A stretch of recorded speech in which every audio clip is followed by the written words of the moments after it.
tema de hoje será o perigo da procuração. No dia a dia do mercado imobiliário, muitas pessoas compram um imóvel e pedem uma procuração do vendedor. Geralmente, isso ocorre quando o comprador, no momento, não dispõe de recursos para realizar a transferência definitiva do imóvel e não querem depender da assinatura futura do vendedor. Mas cuidado! A procuração não é suficiente para dar segurança à transação imobiliária. Assista esse vídeo até o final e veja os problemas que podem ocorrer em tal situação. Se você tem interesse em assuntos imobiliários, dê um like, se inscreva no canal e compartilhe esse vídeo. Além de ajudar o nosso canal, pode ajudar também outras pessoas. Vamos ao vídeo logo após a nossa vinheta.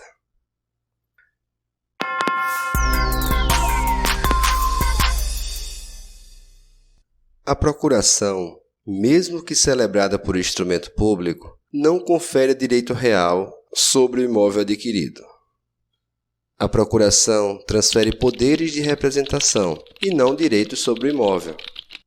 É um ato de confiança, onde o procurador praticará atos em nome do vendedor. O vendedor continua a ser considerado juridicamente como proprietário, até que o comprador faça a sua escritura e o respectivo registro. Para quem ainda não sabe, outorgante é quem transfere os poderes. Outorgado, quem recebe. O outorgante também pode ser chamado de mandante. O outorgado também pode ser chamado de mandatário ou procurador. No caso da procuração, podem ocorrer problemas. Seguem alguns exemplos. Exemplo 01. Morte do outorgante. Ocorrendo a morte do outorgante, a procuração será extinta.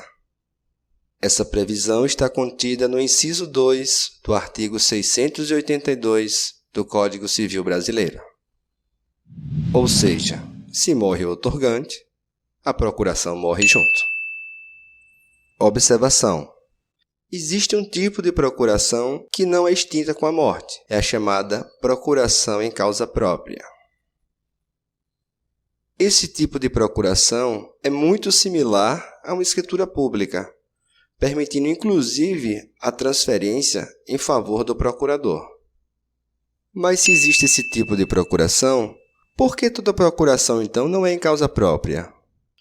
Como dito anteriormente, esse tipo de procuração é muito similar a uma escritura pública e muitos estados inclusive exigem o pagamento do ITBI. É exatamente por isso que termina inviabilizando esse tipo de procuração. É importante que faça consulta às normas locais para saber se existe ou não exigência de ITBI para a procuração em causa própria. O exemplo 02 é a interdição do outorgante. Para quem ainda não sabe, interdição é a medida judicial pela qual pessoa maior, sem discernimento, é classificada como incapaz, não podendo gerir seus próprios bens nem praticar atos da vida civil. Então, se você compra um imóvel, solicita uma procuração do vendedor e posteriormente ocorre a interdição do mesmo, a procuração será extinta e não poderá ser utilizada. O fundamento jurídico é o mesmo do exemplo 1, conforme inciso 2 do artigo 682 do Código Civil Brasileiro. Exemplo 3. Dívidas do outorgante. Já explicamos que mesmo com a procuração pública, o vendedor continua a ser considerado como proprietário, até que se realize a transferência definitiva do imóvel. Dessa forma, caso surja uma dívida em nome do vendedor e o credor faça uma busca em nome dele nos cartórios, esse bem poderá ser indicado à penhora, por exemplo. É lógico que existem mecanismos de defesa, mas geram uma tremenda dor de cabeça e custas judiciais. Exemplo 4. Duplicidade de venda. Seria uma possibilidade em que o vendedor vendesse o mesmo imóvel para uma terceira pessoa. Nesse exemplo, vamos sugerir um vídeo que fizemos no nosso canal específico sobre duplicidade de venda. É interessante que vejam para entender as consequências e riscos. As nossas sugestões são as seguintes. É melhor adquirir um imóvel mais barato e reservar recursos para a transferência definitiva do que ficar apenas com a procuração pública outorgada pelo vendedor. A procuração pode ser um dos elementos de proteção, mas jamais poderá ser o único. Na hipótese de não possuir recursos para arcar com os custos da transferência, o mínimo que deve ser feito é o registro do contrato particular na matrícula.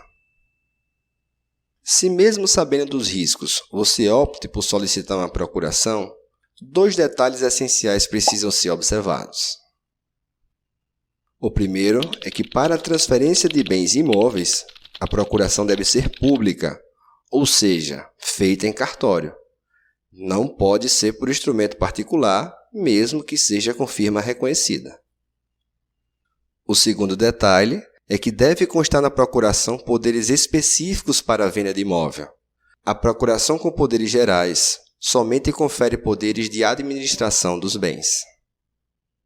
Se você tem interesse em um modelo de procuração para a venda de imóvel, deixe seu e-mail no comentário que a nossa equipe fará o envio. Espero ter ajudado vocês e até o próximo vídeo.